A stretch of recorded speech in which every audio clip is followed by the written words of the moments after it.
Bonjour à toutes et à tous, c'est Hermès, j'espère que vous allez bien et que vous avez apprécié la vidéo d'hier. On va parler aujourd'hui euro-dollar, on va parler dollar et DXY. Pourquoi le dollar monte? C'est quand même incroyable cette histoire. Est-ce qu'on va continuer à augmenter au niveau du dollar dans la stratosphère? On parlera également d'ADA, ZIL, ETH, ENS. Phil de Pro Indicator nous a fait une très bonne vidéo sur l'identité numérique et étonnamment la vidéo de mardi qui a déjà été tournée hier par rapport aux chroniques d'Hermès, parle de l'identité numérique, c'est très marrant. Donc on parlera de ENS, c'est l'identité numérique by Ethereum, j'aimerais qu'on en parle ensemble. On parlera également de Coinbase, Atari, Riot, Spotify, AMD, Shopify et CD Projekt pour essayer de faire une contrebalancement entre ce qui se passe sur le marché crypto et l'argent qui rentre dans le marché crypto et l'argent éventuellement dans le marché action, on en parle maintenant. Mais avant de commencer, je vous invite toujours à rejoindre le Discord des rois du marché. Vous y trouverez dans l'onglet documentation une stratégie qu'on utilise chez les rois qui s'appelle la stratégie des 4 rois. N'hésitez pas à l'utiliser, à vous en imprégner, à vous en inspirer pour vous aussi trouver votre propre style d'investissement, que ce soit sur le court, moyen, long terme. C'est une dizaine de pages. Elle est faite pour vous. Je l'utilise depuis des années et m'offre d'excellents résultats sur le court, moyen, long terme. On parle Bitcoin, mais très très rapidement. On avait initié, j'avais éventuellement imaginé depuis le début de la semaine avec un J-3, J-2, J-0, un fort rebond du Bitcoin jusqu'éventuellement les 44 000 $. Bon, ça pousse un petit peu, on vient de dépasser les 40 000 $, on vient de chercher des poches à liquidité, c'est très intéressant, on va pas y revenir parce que c'est que des mouvements de marché. Je préfère qu'on en discute ensemble plutôt dans le live de tout à l'heure à 12h30 et j'aimerais qu'on passe directement sur le S&P 500 dans un premier temps. Ok, on y va. Bon, on est sur des précédents lots, on est en train de cristalliser un petit peu, c'est difficile, on a peur que ça va chuter. Qu'est-ce qui peut se passer? Qu'est-ce qu'on attend? Si jamais ça craque, qu'est-ce qu'on peut éventuellement anticiper dans les mois et semaines à venir? C'est extrêmement simple. On va pas le prendre en fait le S&P 500 dans sa constante. On va le prendre plutôt hors inflation parce qu'on observe des choses qui sont extrêmement importantes. Si on vient à clôturer, mais je le répète, en dessous des 4114 points, on aura une structure en M-top confirmé. Dès lors, c'est baissier. On ne se pose plus trop la question, les structures seront données. C'est très rare d'avoir des M-top sur le Nasdaq et sur le S&P 500. Si jamais ils se repèrent et s'ils se confirment, à ce moment-là, on joue plus avec le feu. Il va falloir vraiment prendre ses responsabilités. Et même si on est un petit peu en perte sur des valeurs entre guillemets technologiques, soit on prend des positions de short pour couvrir l'intégralité de notre portefeuille, que ce soit sur Interactive Broker, sur DEGIRO, sur ce que vous voulez, mais il faudra vraiment prendre des décisions. Pour l'instant, ça n'y est pas. Donc, entre guillemets, on n'est pas en bear market, c'est pas la bulle qui va éclater sans précédent, etc.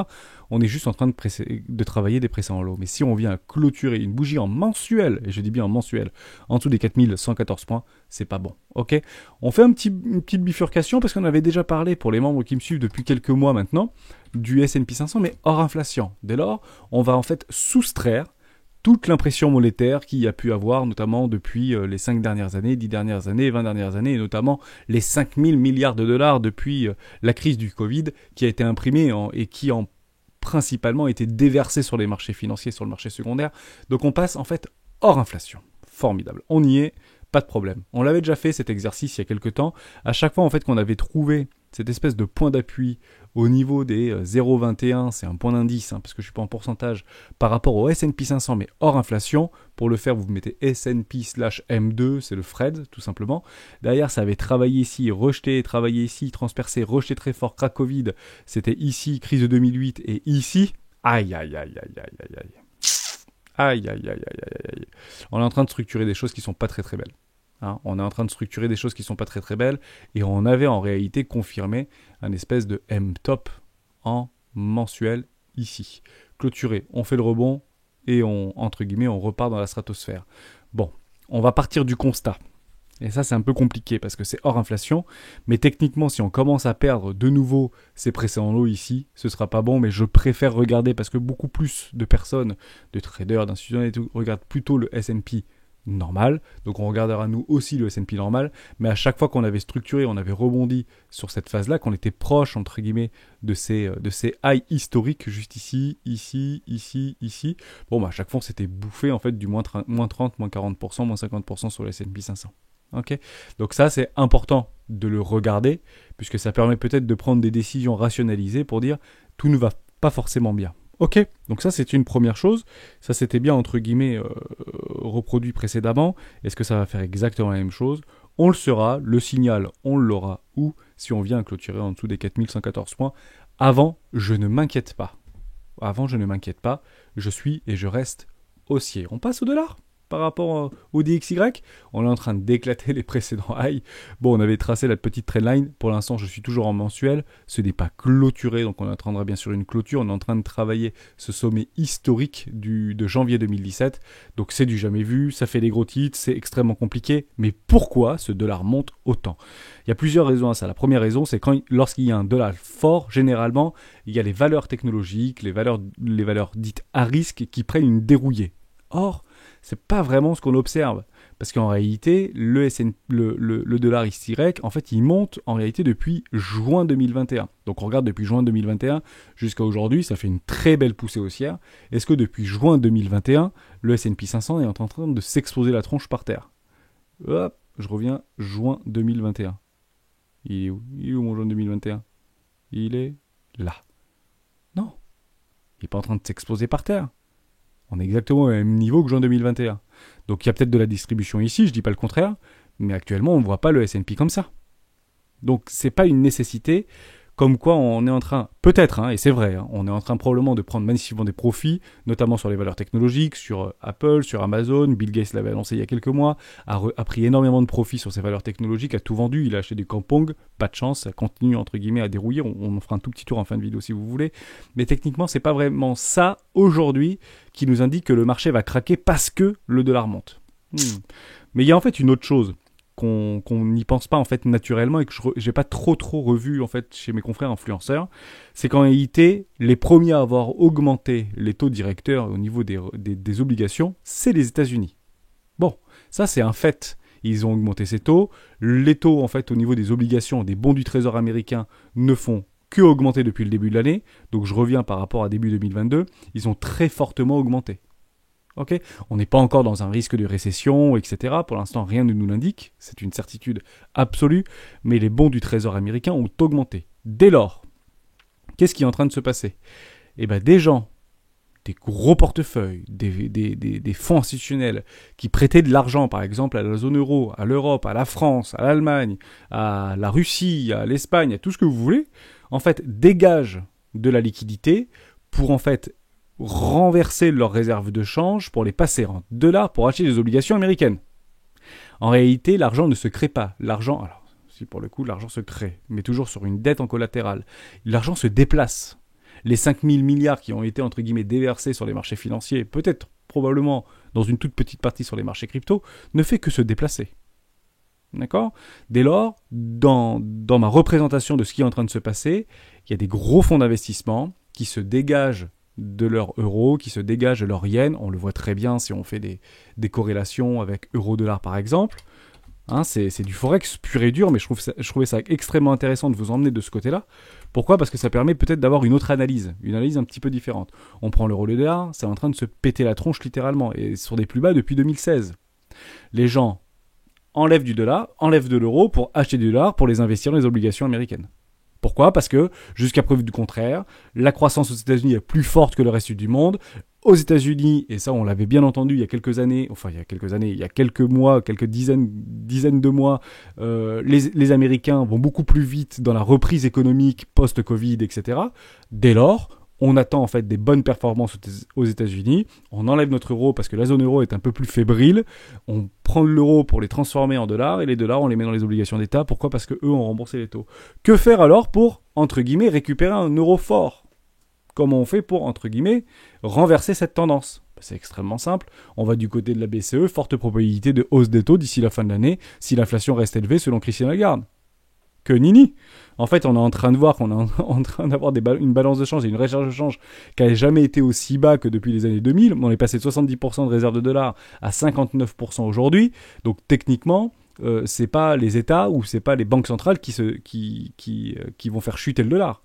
Techniquement, on aurait dû faire chuter le dollar. Donc c'est pas ce qu'on est en train d'observer. Ce qu'on est en train d'observer, c'est qu'il y a beaucoup de personnes et des groupes de personnes richissimes qui sont en train de se tirer des devises pour les mettre en dollars pour acheter des obligations américaines. Safe. C'est safe, obligation d'État. On ne parie jamais contre les États-Unis. Vos obligations, elles vous seront payées dans 5 ans, elles vous seront payées dans 10 ans, elles vous seront payées dans 20 ans ou dans 30 ans, sinon on aura d'autres problèmes à ce moment-là. Hein, c'est important, hein. Très intéressant. Donc, on va essayer d'inverser la vapeur en annonçant peut-être un peu plus brusquement, notamment sur la zone euro, une augmentation des taux par rapport à la Banque Centrale Européenne qui mettrait peut-être en difficulté nos économies puisque l'argent pour investir sera plus cher, notre emprunt seront plus chers et vous connaissez un petit peu l'histoire de cette spirale un petit peu infernale qu'on essaye plus ou moins de maîtriser mais qui reste difficilement maîtrisable. Les États-Unis prennent le devant comme ils l'ont toujours fait. On augmente les taux, on part dans le dollar et je vous propose des bons du trésor, il n'y a aucun problème au niveau de mes obligations d'État. Donc c'est une, entre guillemets, pour moi, ce n'est pas que ça, mais c'est une grande partie pour laquelle, aujourd'hui, on a un dollar extrêmement fort. C'est que beaucoup en veulent pour acheter des obligations d'État américaines. Vous achetez pas des obligations américaines avec du rub, avec de l'euro ou avec du yen. Vous les achetez avec du dollar, bien évidemment. Donc ça, c'était une première chose. On continue avec ce top crypto, on commence avec Ada Cardano. Ada Cardano, c'était Kevin qui voulait qu'on en parle, mais avec grand plaisir. Je vais pas aller là-dessus, je vais aller sur celui-là. Et on parlera d'Osilica juste après. Ada Cardano, j'espère que j'ai été clair juste avant. Bon voilà, ça permet d'avoir une autre gymnastique psychologique par rapport à ce qui est en train de se passer vis-à-vis du dollar. Je pense qu'il va s'écrouler le dollar, si les autres banques centrales, et notamment la Banque Centrale Européenne, continuent à augmenter ses taux et réaugmenter ses taux, rehausser ses taux directeurs. Probablement qu'on aura un espèce de basculement, et j'espère que Bitcoin, pourquoi pas, en profitera à son tour. Au niveau de Ada Cardano, est-ce que c'est intéressant ou pas d'investir ici? On l'avait déjà dit il y a quelques temps. Vous avez d'ailleurs dans l'onglet documentation sur le Discord, pour ceux que ça intéresse, je vais essayer de les trouver. Vous avez en fait un listing qui avait été fait par Floppy, par Komakino, qui répertorie l'intégralité des cryptoactifs qui sont abordés sur les rois du Bitcoin. N'hésitez pas à aller faire un tour, c'est dans l'onglet documentation, et vous les avez. Vous faites juste un CTRL F, en réalité c'est des dizaines de pages et des dizaines de pages. Merci à eux pour votre travail au quotidien, c'est extrêmement sympathique. Vous mettez par exemple Ada, et Ada on va le retrouver par exemple, on en avait parlé le 9 avril 2022. Pour Ada, on en a parlé 9 fois. La première fois qu'on en avait parlé, c'était en octobre 2021. Donc on en a parlé 9 mois de Ada. Si Ada vous intéresse et vous êtes à l'intérieur d'Ada, vous pouvez reprendre en fait sur ce petit fichier les vidéos en cliquant directement sur le lien. Ça vous renvoie directement sur la vidéo où on parle d'Ada. Oui, ça reste intéressant. Donc on va être très très court au niveau de Ada Cardano. On est actuellement dans une compression. Je vais le passer en weekly. L'OBV est toujours croissant. Il n'y a aucun souci avec ça. Est-ce que ça peut être intéressant ou pas comme entre guillemets un challenger de Layer 1 par rapport à Ethereum? Pourquoi pas? Pourquoi pas, chacun ses armes, entre guillemets, ça reste intéressant, bien évidemment, on est dans une zone éco actuellement, Ethereum n'est pas actuellement dans une zone éco, est-ce que ça peut valoir peut-être la moitié de la valorisation et de la market cap de Ethereum? C'est pas une possibilité, c'est pas une invraisemblance. Ça peut être possible, tout à fait. Tout est absolument possible et je pense qu'il y a beaucoup de capitaux qui vont rentrer, entre guillemets, dans ce marché. Si vous achetez maintenant, vous êtes un peu un warrior. Hein, même si vous aviez en fait ici un retournement de tendance et on fait un pullback un peu profond, les plus patients, toujours dans une zone de rechargement éco, attendront en dessous les 0,618, un magnifique W en weekly clôturé. Là, vous aurez un super signal d'investissement et probablement vous verrez beaucoup, entre guillemets, de vert ici. Alors oui, vous allez probablement perdre une hausse de 50%. C'est dommage, c'est pénible, c'est compliqué, parce qu'après ça peut très bien retracer un petit peu, nouveau plus bas, etc. Oui, mais si vous n'attendez pas ça, à ce moment-là, il faut vraiment mettre des toutes petites parties de votre position. Partez du principe, comme ça on le fait assez simplement. Dans une gymnastique en fait psychologique de comment positionner de façon rationnelle mes investissements. Vous avez une espèce ici de divergence, je suis en weekly, vous avez une divergence sur le MACD, formidable, vous avez ici ça baisse, là ça monte, ok, pas de problème, donc il y a une force quand même, une dynamique acheteuse qui est en train de se positionner, et de la réaccumulation probablement qui est en train de se positionner sur Ada Cardano. Dès lors, si vous voulez mettre, j'ai dit une bêtise, 1000 € ici, en fait, vous voulez peut-être mettre ici 250 € ici. Alors ne mettez pas les 250 là, mais ne mettez pas 250 là, mais ne le mettez pas non plus ici. Mettez peut-être un petit peu moins alors, puisque derrière, si ça augmente de 50%, si vous mettez par exemple 150 €, vous allez en fait obtenir quasiment 250 $ si vous étiez là. Mais lissez bien vos achats vers le bas. Plus on est un peu guerrier, plus on rentre un petit peu dans le dur, plus on est un petit peu dans l'incertitude, et c'est bien d'acheter dans la peur et dans l'incertitude, malgré tout, Ada Cardano est baissier. Ada Cardano reste baissier. Pourquoi? Parce qu'on fait des lows toujours plus bas et des hauts toujours plus bas que les précédents. Ok? Donc là, actuellement, on va plutôt chercher un plus bas. Actuellement sur Ada Cardano. Malgré qu'il y a des espèces de petites structures ici qui sont très jolies, on est plus profond. Si on vient à clôturer, à travailler en dessous, entre guillemets, des 0,74 centimes de dollar sur Ada Cardano, on annule ce petit W weekly. Et on refait tout. La dynamique redevient baissière. Le plus probable, c'est quoi? C'est de faire une continuation baissière jusqu'à temps qu'on a un W weekly. Dès lors, on lise bien nos achats vers le bas. C'est super important. Fondamentalement, ça tient la route. Le mec à la tête de Cardano, c'est un génie. Il n'y a aucun souci avec ça. Il avait bossé sur Ethereum. Tout va bien. Hein, aucun souci avec ça. Néanmoins, attention, et peut-être que les plus patients, même si vous allez perdre une forme de rendement court-termiste, vous serez quand même beaucoup plus, entre guillemets, en sécurité si vous prenez sur un magnifique W weekly ou un espèce de pullback d'un deuxième W weekly pour pouvoir repartir, parce que peut-être que ça peut faire ça pendant des semaines et des semaines, évidemment. Ok, ça c'était super important. On continue avec ZIL. ZIL, c'était pas mal. Pourquoi c'était pas mal? Parce qu'on a pris nos 110% pour ceux qui étaient rentrés sur ce petit... C'est exactement pareil qu'à Cardano. Vous aviez ici un tout petit W weekly en 5 bougies. Donc c'était formidable. Derrière, ça part dans la lune. Allez savoir, peut-être qu'il y avait un peu trop de personnes qui étaient un tout petit peu trop motivées à shorter ce marché. Derrière, ça pète en l'air. Et on vient chercher notre exit 50 ici. Hein, pile 110% ou un peu plus de 110%. Donc exit 50, ok. J'ai pris ici mon take profit, ma position est gratos. Jusqu'à preuve du contraire. Dès lors, qu'est-ce qu'on fait? On attend éventuellement un rebond. On a cassé le premier arrêt, le plus probable, qu'est-ce que c'est? Ça allait faire un tour dans une zone de rechargement de vente. Attendez, d'achat long terme, court terme. Attendez éventuellement une toute petite structure, un minimum en daily, voire en weekly, pour pouvoir encadrer un investissement. Vous retournez dans une zone éco, d'où l'importance absolue de prendre nos profits au maximum dans une zone de rechargement de vente. Vous voyez à quel point ça a été revendu. Pourquoi ça a été revendu aussi fort? Parce que pump and dump, ni plus ni moins. Si Bitcoin ne suit pas, toute le cryptosphère, entre guillemets, ne suivra pas. Exception et chasse gardée, bien évidemment. Mais techniquement, voilà, on repère encore derrière 50%. Très content, et pour ceux qui étaient, très content d'avoir pris les 110% au minimum, 160%. Combien j'avais pris là-dessus sur mon investissement One, là-dedans. Alors, j'avais déjà pris dans les premières vidéos, j'avais déjà pris en fait du Zilliqa, j'avais beaucoup revendu, et je rachète doucement du Zilliqa. Ah ouais, j'avais été super gourmand, j'avais pris 230%. Vous voyez, comme quoi j'y crois, Zilliqa, pas de problème, j'y crois beaucoup. Bon, c'était formidable, j'ai récupéré un peu plus de ma position, je suis largement rentable et je réinvestirai, entre guillemets, profit si on revient chercher en fait un bas de cette zone éco ici, pour revenir chercher un espèce de pullback d'un précédent W weekly complètement avorté. Ici, je remettrai éventuellement mes profits que j'ai mis là, et puis je grossis en fait mon rendement à l'infini en faisant ça. Toujours dans un état d'esprit que ce marché est haussier. Et il faut que ce marché reste haussier. Si on rentre en bear market, malheureusement, je remettrai en place la stratégie, j'achèterai beaucoup plus bas, j'ai encore beaucoup de cash pour réinvestir. Je ne me surexpose jamais, évidemment. On parle Ethereum. Je voulais qu'on en parle d'Ethereum. Juste ici. Ok, on a ce petit rebond, je ne vais pas passer en mensuel, je vais passer en daily. Il est un peu plus résilient, mais légèrement plus résilient que Bitcoin. On vient pile chercher en fait une précédente neckline d'un précédent W daily ici. Formidable. Vous l'avez juste là. Rappelez-vous, les V-top sont menés à être retestés. Il est très probable qu'on vienne retester tôt ou tard ce V-top en fait au niveau d'Ethereum pour pourquoi pas faire une continuation baissière. Ça me donne en fait dans mon état d'esprit, alors que Ethereum est un tout petit peu plus résilient que Bitcoin, Bitcoin a retracé un petit peu plus profondément, c'est normal. Beaucoup en fait de nouveaux entrants arrivent sur Bitcoin, généralement à faire des leviers pour gagner rapidement, etc. Vous connaissez l'idée en fait de gagner et de récupérer une performance en fait passée par rapport à une explosion de plus 400%. Donc on met généralement des leviers, on se fait exploser la tronche. Donc ça tire un petit peu vers le bas au niveau de Bitcoin, mais tant qu'on ne vient pas à casser les précédents lows, le plus probable qu'est-ce que c'est de faire quoi qu'il arrive de nouveau plus haut. Ni plus, ni moins. Hein. Ça c'est clair, net, précis. On vient pile chercher une toute petite zone de rechargement d'achat. D'ailleurs, on est en train de repartir. C'est formidable. C'est formidable. Alors, peut-être qu'on attendra un tout petit W daily ici, tranquillement, pour essayer de réencadrer des achats. On a essayé de le tendre ici, on ne l'a pas eu. Éventuellement, juste là, non, on ne l'a pas eu. Et puis derrière, ça continue un peu à cracher. On peut très bien faire en fait une impulsion haussière, une espèce de short squeeze pour faire un nouveau plus bas. Faites attention à ça. Comme dans la vidéo d'hier, c'est ici qu'on prendra une décision. Mais je trouve ça relativement résilient. Il y a beaucoup de divergences qui sont en train de se positionner actuellement sur... potentiel bien évidemment sur Ethereum, ici ça bête, et là au niveau de Nomadi il y a une forme de divergence. Je trouve ça intéressant, l'OBV reste croissant, on est passé sous notre réalité, et en weekly c'est très résilient, on ne vient jamais entre guillemets casser nos précédents lots. Sur Ethereum on avait une magnifique divergence ici, la structure avait été donnée, on a un petit pullback un peu plus profond que prévu, on rentre dans une zone de rechargement, pour moi c'est continuation haussière jusqu'à preuve du contraire. Ethereum a toujours été haussier, je ne peux pas être baissier en regardant ça en réalité. Voilà.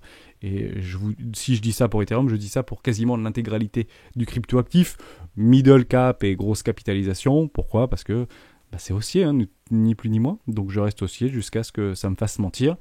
Et au moment où ça me fera mentir, c'est clairement ça. Ici j'ai un high, ici j'ai un low. Ici j'ai un high, ici j'ai un low. Et là ça me fera mentir. On aura encore l'espoir absolu de la capitulation extrême et de l'extrême peur juste ici pour essayer que des baleines qui n'ont peut-être pas pris des profits ici, entre guillemets, sécurisent leur position.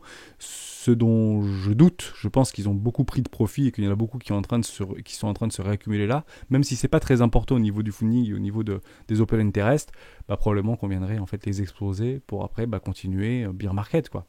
C'est pas impossible, mais pour l'instant on n'y est pas du tout, quoi.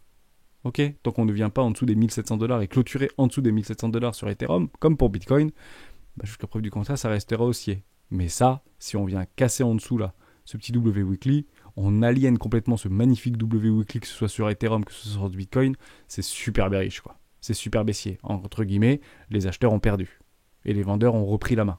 Dès lors, on encadrera plutôt des ventes pour accompagner en fait ce mouvement, pour protéger son capital d'investissement, etc. On essaye de pas trop capituler là-dedans. Et si on se prend une bougie de l'enfer, comme beaucoup en fait éventuellement tend à le dire, on le subit. On le subit, on n'est pas surexposé, on a du cash et ça se rachète très fort derrière. Très probablement. Parce qu'on est tous plus ou moins en accord pour dire que l'objectif c'est la haut, quoi. C'est la lune, au niveau des cryptosphères dans les 5 ou 10 prochaines années. Ok, très important, donc je trouvais ça plutôt résilient. Je trouve que Ethereum comment on dit ça, se comporte beaucoup mieux que Bitcoin, donc très content. On parle de ENS parce que Phil de Pro Indicator en avait parlé, donc n'hésitez pas éventuellement à aller voir sa petite vidéo, c'était très sympa. Accrochez-vous bien, ça dure longtemps et c'est toujours très technique dans ses dires, mais ça reste très intéressant. Pourquoi je voulais vous en parler? Parce que comme il nous en parle, c'est intéressant, malgré que ce soit comme une capitalisation assez importante. Ethereum Name Service, c'est sur l'identité numérique, éventuellement pour pouvoir, je le fais très court. Si vous aujourd'hui Google, Apple, Amazon, Facebook en fait détiennent toutes vos données, toutes vos datas, etc. L'idée c'est que vous restiez en fait en possession de votre propre donnée et que vous donnez l'accès par des smart contracts pour dire que c'est bien vous, sans pour autant aller chercher les données qu'il y a à l'intérieur. Je donne un exemple très simple. Vous savez, parfois on fait beaucoup de raccourcis sur les paris sportifs. Pour faire des paris sportifs sur la Française des Jeux ou sur d'autres choses, il faut que vous puissiez vous conformer à la législation en montrant votre passeport, votre RIB, etc., votre adresse, tout ce que vous voulez. Mais ça, ce sont des choses en fait que vous leur offrez, que vous leur donnez. Donc ils savent quel âge vous avez, ils savent que vous avez un passeport français, entre guillemets, ils savent que vous êtes français, ils connaissent tout de vous, ils savent où est-ce que vous habitez, etc. Donc ça, c'est la loi d'aujourd'hui. Et il faut le faire. Ok. Et peut-être que demain, avec ce type de service, et pour le coup, j'y crois vraiment, en réalité, vous allez juste en fait donner la possibilité de savoir si oui ou non vous rentrez dans les cases. Et en fait, vous aurez une case verte à chaque fois que vous rentrez bien dans les cases. Donc ça permet entre guillemets de complètement stopper les faux usages de faux, etc. Donc envoyer des faux passeports et envoyer des fausses justificatifs de domicile parce que ça reste de la fraude. Là, vous ne pourrez plus le faire avec ce type de choses. Intéressant quand même dans l'idée. Et on ne récupérera pas vos données pour vous envoyer de la pub ou pour entre guillemets pour vous géolocaliser ou pour entre guillemets vous fliquer. C'est un peu ça l'idée. Et je trouvais ça très intéressant. Donc comme ça, dès qu'il y a par exemple la Française des Jeux qui vous demande est-ce que vous êtes majeur, est-ce que vous habitez en France, est-ce que vous avez un compte bancaire français, est-ce que machin, il y aura juste un petit smart contract qui ira chercher l'information qui dira ouais c'est bon, il est bon, mais c'est qui? Mais c'est pas important de savoir qui c'est. On sait que c'est bon. Parce que c'est la blockchain qu'elle l'a dit. Et c'est inviolable, infalsifiable, tout ce que vous voulez. Donc je crois beaucoup en ce projet, ou en tout cas en cette idéologie-là, évidemment. Un petit peu comme SEAL, de SEAL Lab. C'est un peu l'idée, en fait, vous reprenez l'appartenance de votre identité numérique, c'est un petit peu la même idée. La même approche. Il y en a beaucoup des projets qui sont dans ce sens-là. Mais bon, comme c'est Ethereum qui est derrière, je trouvais ça plutôt intéressant. Si vous achetez un truc à 2 milliards, c'est pas encore très dilué, il y a à peu près 20%. Ce qui est intéressant, c'est qu'il y a une offre maximum, donc ça c'est plutôt pertinent. Et vous êtes en train de structurer dans des bas-fonds des enfers, que ce truc personne n'en parle. Pour le coup, vous êtes en train de structurer éventuellement des magnifiques W en weekly. Donc j'ai envie de vous dire, attendez éventuellement une confirmation. D'accord, juste ici.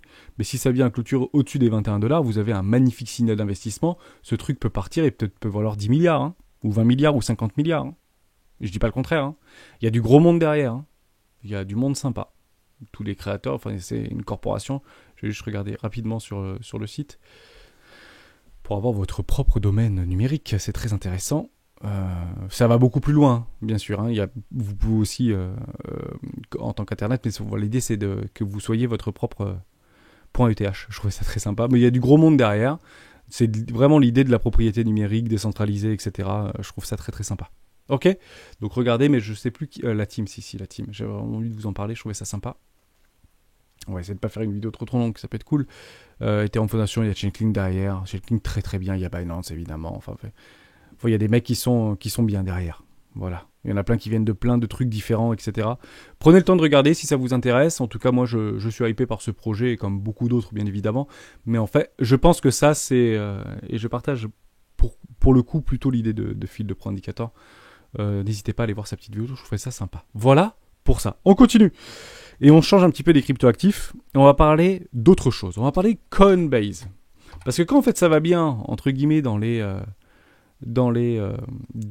l'univers crypto, bah, je me dis que si Bitcoin va bien, ces entreprises vont bien. Or, c'est faux. Coinbase se fait dégommer la tronche. Nouveau plus bas sur nouveau plus bas sur nouveau plus bas sur nouveau plus bas. Riot, qui est une société blockchain américaine, qu'on n'en avait pas entendu parler pendant très très longtemps, ça s'est un petit peu réveillé. Derrière, ça casse les prix en l'eau, ça fait de nouveau plus bas. Est-ce que c'est intéressant d'investir là-dedans? Je vous pose la question.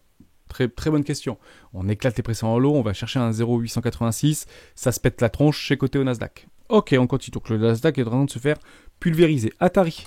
On en avait beaucoup parlé d'Atari, je ne sais pas si vous vous souvenez, j'avais pris une position, je suis en train de me faire dérouiller. Heureusement que j'ai pas pris une grosse position. Dans Atari, vous comprenez un petit peu toujours l'idée de attention, je lis ce message toujours vers le bas, je viens de me prendre une dérouillée dans la tronche de près de moins de 45%. Je vais réinvestir dans Atari, oui, parce que j'ai un plan derrière la tête et j'attendrai une magnifique structure en W weekly. Pourquoi? Parce qu'on a complètement pulvérisé des précédents lots, etc. Donc dès lors, j'attendrai maintenant des structures. Ici, j'achète des bas de range, ça me pose pas de problème. J'aurais même pu acheter un tout petit peu plus haut, j'ai acheté plus bas, j'ai été patient. Maintenant, j'attendrai des structures. Parce que jusqu'à preuve du contraire, c'est complètement baissier maintenant. Ok, c'est important. Hein. Donc Atari a acheté ses petits NTF sur Decentraland, je crois, ou sur un truc comme ça. Bon, ça fait plus ou moins partie, entre guillemets, ça va commencer à faire partie un peu de la blockchain, des idées crypto. Ils ont d'ailleurs lancé leur propre collectif, me semble-t-il. Ça, c'est en train de se péter la tronche. Bon, bah, les capitaux ne rentrent pas nécessairement dans les, entre guillemets, les entreprises proches de blockchain. Vous prenez MicroStrategy. Je suis pas allé le voir. Pour le coup, on va les regarder. Toujours côté au Nasdaq. Ça a cassé ses précédents en lot, c'est en train de faire... Oh, j'efface tout, c'est pas très grave. C'est en train de casser ses précédents en lot. On a une espèce de flag ici, enfin c'est un drapeau descendant. Vous avez la même chose sur Bitcoin pour le coup.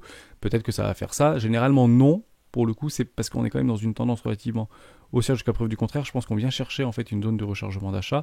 Si vous voulez investir dans MicroStrategy, c'est pas une mauvaise idée pour le coup. Hein. Ok, par rapport à des précédents plus bas historiques, on va aller les chercher. Voilà, vous êtes pile dans une zone de rechargement d'achat. Attendez bien des structures, hein, si vous les avez. Why not hein. Mais malheureusement, vous les avez, vos W Weekly, je crois. Hein. Hop, on efface.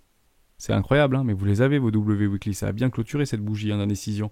Pareil que Bitcoin, hein, c'est exactement la même chose. En même temps, c'est Bitcoin à coût de 5 milliards. Mais techniquement, ça retrace un peu aussi. Donc attention, si vous voyez du MicroStrategy quand partir dans les airs, dans les enfers, probablement que Bitcoin suit, etc. Hein. Je pense que ce sera assez similaire pour le coup. Mais bon, pas top au niveau de ces entreprises-là, qui sont cotées au Nasdaq dans les marchés traditionnels. C'est l'idée en fait d'investir indirectement dans des projets blockchain. C'est en train de se péter un petit peu les dents. Donc attention à ça, attendez bien des structures, évidemment. On continue avec Spotify.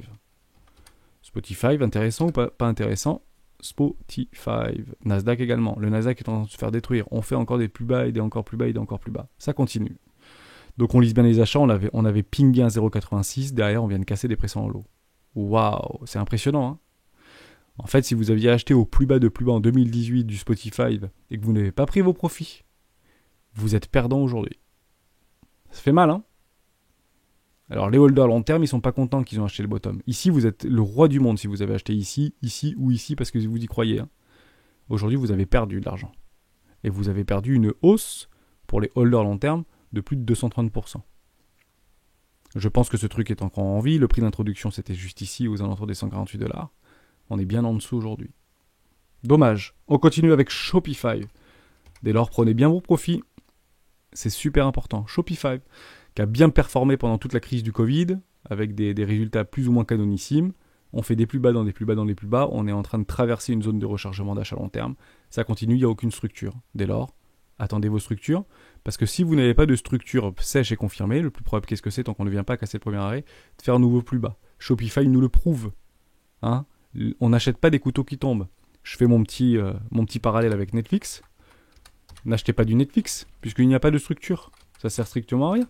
Attendez que les gros posent les bottoms de marché et pourquoi pas vous y investir, parce que je pense que ça continue à tomber, bien évidemment. Voilà. On avait clôturé ici la semaine dernière. Donc pour ceux qui ont acheté l'espèce de couteau qui tombe comme des génies, pour le coup à 213$, vous venez encore de perdre encore 15% ou 13%.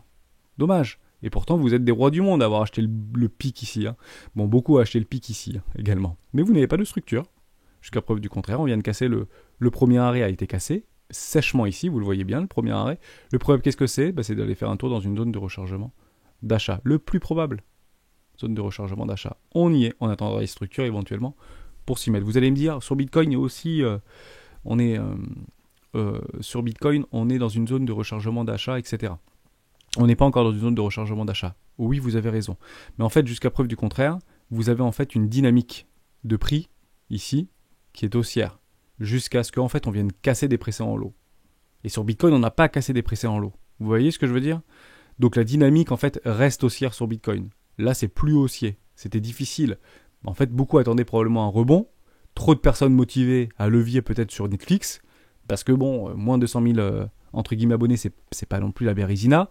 Derrière, c'est fortement puni par le marché, quoi. Et c'est ça qui pourrait nous attendre sur Bitcoin. Ne nous y trompons pas. Hein. Je vous explique le truc, et ça c'est important aussi. Si on commence à perdre ces lots-là, d'accord ? Si on commence à faire un truc comme ça, et là, ça est en train de graviter, je pense qu'il y a trop de personnes qui veulent acheter du Bitcoin à ce prix-là. Probablement que ça fasse toc. Donc on attendra bien des structures. Hein. Si on est en train de mourir sur Bitcoin, on attend des structures, on n'achète pas debout sur la table. Hein. Super important. Hein. Super important. Ok ? On continue avec un dernier CD Projekt. CD Projekt. Bah oui, je suis rentré dedans, je vous avais dit que j'étais rentré dans CD Projekt. Ben voilà, je suis en train de me faire tamponner, normal, hein. Ça me fait mal. J'avais pris ici, j'avais fait mon petit Warrior, j'avais pris le Batch Range dans une zone de rechargement éco. On n'avait pas encore tout à fait des structures, mais ça tendait entre guillemets à y aller. J'avais dit que vous aviez un Falling Wedge ascendant ici, donc probablement qu'on irait chercher un objectif sur les lots. Je l'ai eu, ça me donne raison, c'est ça le pire. C'est qu'en plus ça me donne raison au niveau d'une pattern chartiste. Donc je me dis, bah voilà, j'ai eu raison, pour le coup, j'achète. Bon, l'objectif, c'est pas d'avoir raison. L'objectif, c'est de gagner. Perdu, Hermès. Ok, qu'est-ce que je fais maintenant ? J'attendrai une magnifique structure de retournement en W weekly pour doubler ma position, tout simplement. J'ai pas mis all-in là-dedans sur ce que je voulais mettre. Vous voyez toujours cette même mécanique. C'est difficile parce qu'on a envie d'aller vite, on a envie de gagner vite, etc. Bah, malheureusement, c'est pas ce que le marché nous donne, souvent. D'accord ? Ça ne se passe pas toujours comme ça. Ça ne se passe pas toujours comme ça, malheureusement. Et déjà, c'était très difficile d'acheter ici. Ici, c'est encore plus difficile, mais peut-être trop de personnes motivées. Parce qu'on regarde dans le rétro, en réalité. On regarde dans le rétro, et en réalité, on voit tout ça quand on est là. Et lorsqu'on est ici, on dit, ça, c'est trop haut. Ça peut pas continuer à monter. Vous comprenez cette psychologie ? Je vous prends l'exemple juste là. Je trouvais ça intéressant. On va reprendre Bitcoin, et on finira cette vidéo là-dessus. Replay. Ok. Je peux le couper, ça ? Ici, à peu près. Ok. On est juste là. Derrière, est-ce que vous achetez ça ? C'est intéressant, hein, comme question. Est-ce qu'on achète ça ? Alors que le truc, en fait, on vous explique, bah déjà, on peut plus parce qu'on n'est plus dans une zone de rechargement d'achat. Mais dans l'idée, c'est super dur d'acheter ça, quoi. C'est super difficile, hein. Donc ici, c'est plutôt du FOMO où c'était Grayscale qui continue ses achats, puis on continue. Il n'y a pas de problème. Ok, le truc il travaille. Je vais l'augmenter un petit peu en termes de vitesse. On restera en weekly, c'est pas très grave. Hop, on va monter un peu. Pardon. J'avais pratique, si je suis comme ça. Voilà, on continue. Hop, nouveau sommet.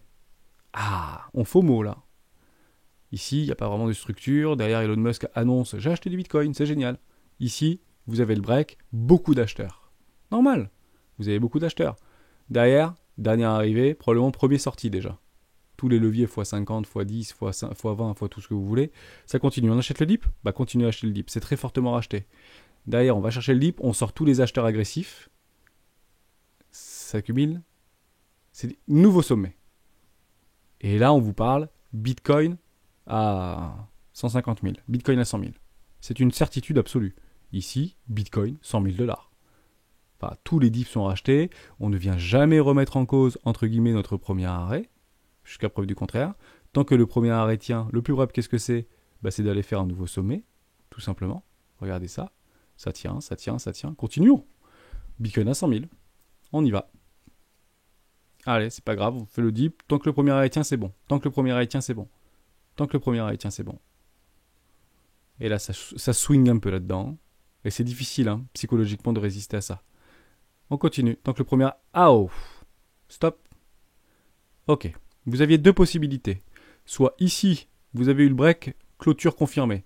Les gens qui sont en déni, j'achète. C'est un fake-off. On vient chercher une poche de liquidité complètement logique. Ici, on a acheté la liquidité complètement logique. On est en train de travailler un premier arrêt. Continuation de tendance. Tant que le premier arrêt tient, le premier, qu'est-ce que c'est? C'est d'aller faire un nouveau plus haut. Ok. Par contre, vous venez d'avoir une structure en M-top en weekly confirmée. Et en fait, depuis cette extravagance avec des spreads, on va pas revenir sur Cognalise, etc., des spreads extrêmement positifs, un funding extrêmement positif, c'était debout sur la table, mais ça peut continuer très longtemps. On était dans un enfoncement d'absurdité de surachat ici. Ça peut continuer très longtemps. Beaucoup de traders de tendance ont dû appuyer un petit peu fort. Les personnes n'avaient pas suffisamment capitulé. Derrière, qu'est-ce qui se passe? Boum! Ok. Là, il n'y a plus personne. On va clôturer très probablement en dessous le premier arrêt. Ok, on a clôturé en dessous le premier arrêt. Le problème, qu'est-ce que c'est? C'est d'acheter plus bas, dans une zone de rechargement d'achat. Il y a un problème là, parce qu'on n'y vient pas, dans cette zone de rechargement d'achat. Il y avait beaucoup de personnes qui attendaient, et moi le premier. Je me suis dit, c'est super. J'avais hedgé mon portefeuille, hein, à ce moment-là. J'avais neutralisé mon capital, j'avais pris un short de couverture. Ici, j'avais pris un short de couverture. Ici, j'avais pris un short de couverture. Ici, donc tout ça, j'en ai pas profité, j'avais hedgé complètement mon portefeuille là-dedans.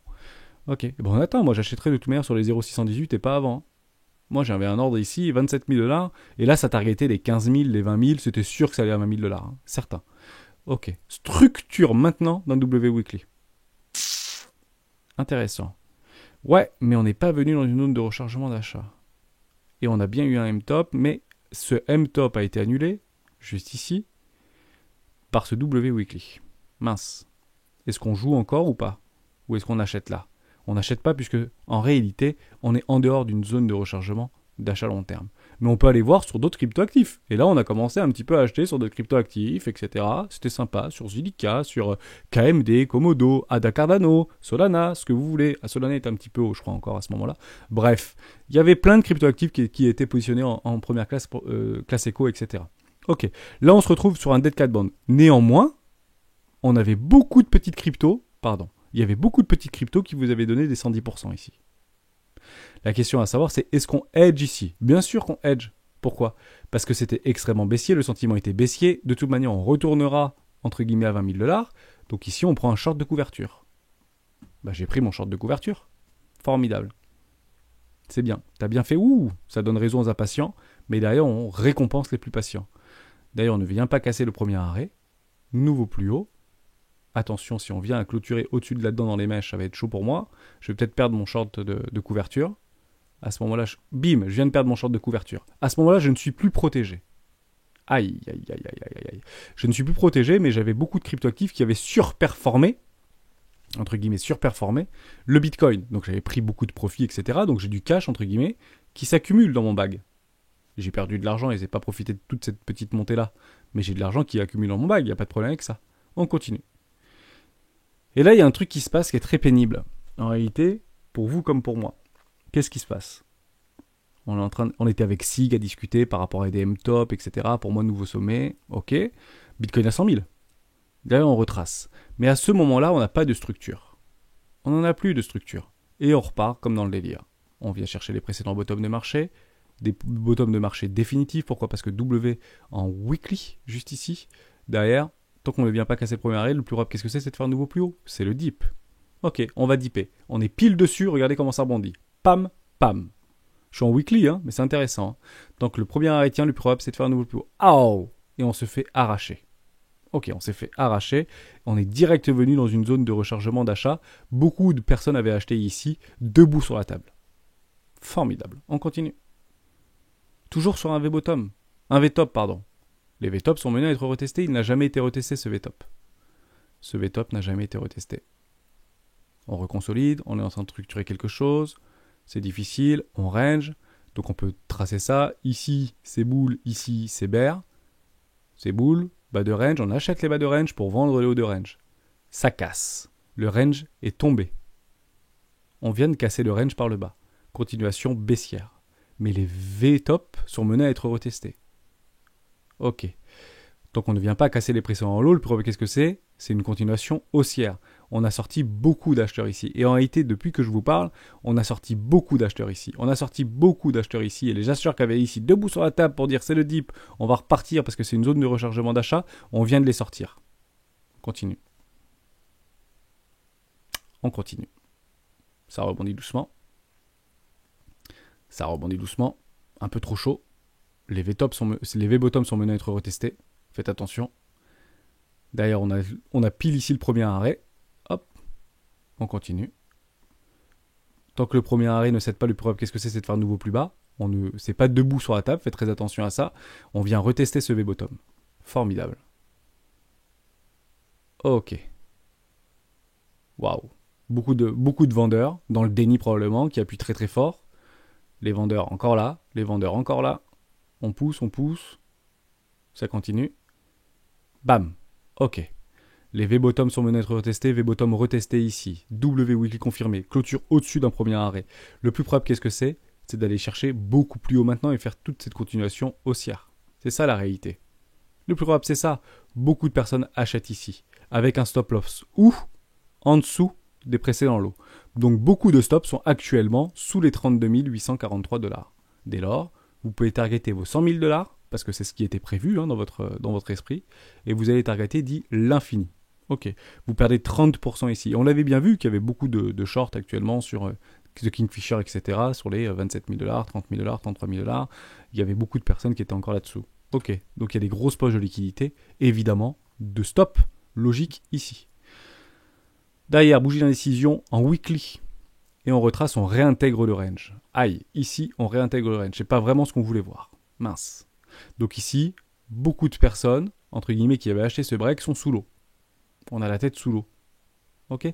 Mais pas tant que ça, parce que ici, il y a beaucoup de personnes qui ont acheté tout ici. D'accord? Donc là, il y a des très très gros portefeuilles. Donc nous, ce qu'on veut voir, c'est quoi? C'est qu'il y a des gens ici qui protègent leur prix. Ok? Et on fait la même chose. C'est toujours la même chose. Ici, premier arrêt, tant que le premier arrêt cède, le plus probable, qu'est-ce que c'est? C'est de faire un nouveau plus haut, ça a cédé. Ok, on va le chercher ici, ce premier arrêt.